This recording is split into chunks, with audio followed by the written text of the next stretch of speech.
So now, do we have a better understanding and a clearer picture about the relevance of feedback and the importance of more nuanced feedback?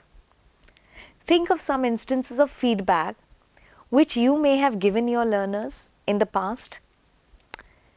Can you recall any such feedback given by you to your learners?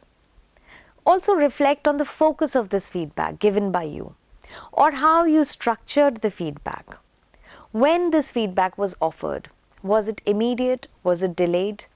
In what connection did you give the feedback? Where did you offer it? Was it in an open classroom space in front of everyone? Or was it in a more personal space? And did your feedback include action points? Did your feedback start on a positive note? And most importantly, has your feedback been effective? So, how does one measure feedback in terms of its effectiveness? Feedback is effective if it helps motivate the learner, if it is constructive in nature, if it includes points that can be picked up and worked on, that is action points, and if there is visible proof, and this is the most important, that the learner has started working on those action points. Sometimes the teacher can employ a strategy encouraging the learners to revisit their work and to evaluate or find out for themselves what they have missed. This approach, like discussed earlier, is certainly more learner-centered, which puts the onus on the learner and is more effective than the teacher giving her feedback to the learner. So what happens is, instead of giving a direct, ready feedback, the teacher is guiding the learner to discover possible scope of improvement in their work. The teacher can also encourage her learners to evolve their very own feedback observation sheet, which they can use for themselves, and a separate feedback observation sheet to give feedback to their peers, their teacher on her teaching. So there are certain points we need to remember here. Feedback should always be balanced.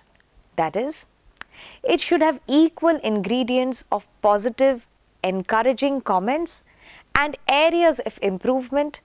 The negative elements should not be blatantly put as negatives or drawbacks of the student.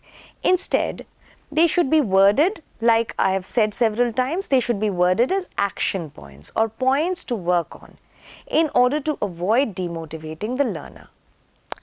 If a feedback is balanced, then it automatically becomes helpful and there are more chances of a learner receiving feedback, especially if the learner is reserved, shy or weak.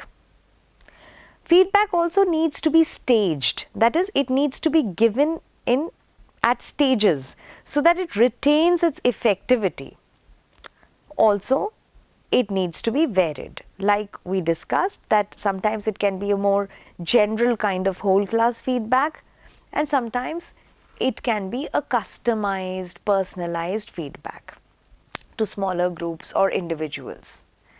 But the teacher has to be very careful. She needs to bear in mind that her feedback is free from condescending elements. That is a language that looks down on the learner's abilities or feedback that is overcritical of the learner. An effective way of understanding what learners would prefer in the classroom is to prepare a framework for them and ask them to fill it. A truly democratic classroom environment is possible only through multiple channels of feedback. Peer feedback and two-way feedback, that is, teacher to student and student to teacher, should be the norm. Students should also be allowed to give feedback to the teacher, feedback on her teaching, on her content, on the subject matter, on the way it has been delivered, on the accompanying tasks, on the nature of assignments, on the pedagogy involved, and even on the evaluation pattern. After all, the key beneficiary, the supposed key beneficiary of the education system is the student. And it is vital that the student is involved, not arbitrarily, but constructively in the feedback mechanism. Giving and receiving feedback makes both the teacher and the student more accountable and responsible. So we have already looked at some of the benefits of feedback. Let us look at a few more ways feedback can help learners to organize and structure their ideas, to realize more effective ways of articulating their ideas. Feedback can have a massive impact on student behavior. It can make students more insightful, full of confidence, and vocal. It can also contribute positively to their classroom behavior. Feedback on assignments can help learners to improve their oral and written performances, to work on their language and organizing abilities, to improve the quality of results if the assignments or the assignment has to do with an experiment or a survey, as well as their presentation skills. Feedback can be taken from students on the curriculum too, and their suggestions incorporated and presented to the Board of Studies. Feedback is nourishment and contributes to the growth and the mental and intellectual development of the student. And if there is variety, the nourishment is even more enriching and beneficial. Let's watch a video to understand this. You might be familiar with this particular video. Personally, for me, it is a great video which inspires me in many ways. And today, I'm going to use it for feedback. As you watch the video, think of the central character in the clip.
So how do you feel after watching the video?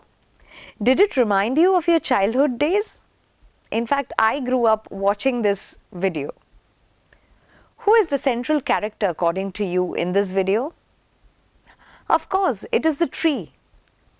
And how does it become the central character? Well, it is just a seed, and then it is looked after. It receives nourishment and a range of nourishment, from water to manure to love to care to attention. And in fact, it's a whole system of support and care that provides this nourishment, started by one individual and then taken up by others in the community. So, for the tree to come into being, for the sapling to grow into a plant, and then the plant to grow into a robust tree. So, what does this clip tell us? That if you give the right kind of nourishment, if we can evolve a system that gives the right kind of nourishment in the academic context, which would mean teaching, valuable inputs, that is knowledge and information, but also feedback, then this can lead to the creation of a robust, confident generation of students who can evolve into a strong citizenry.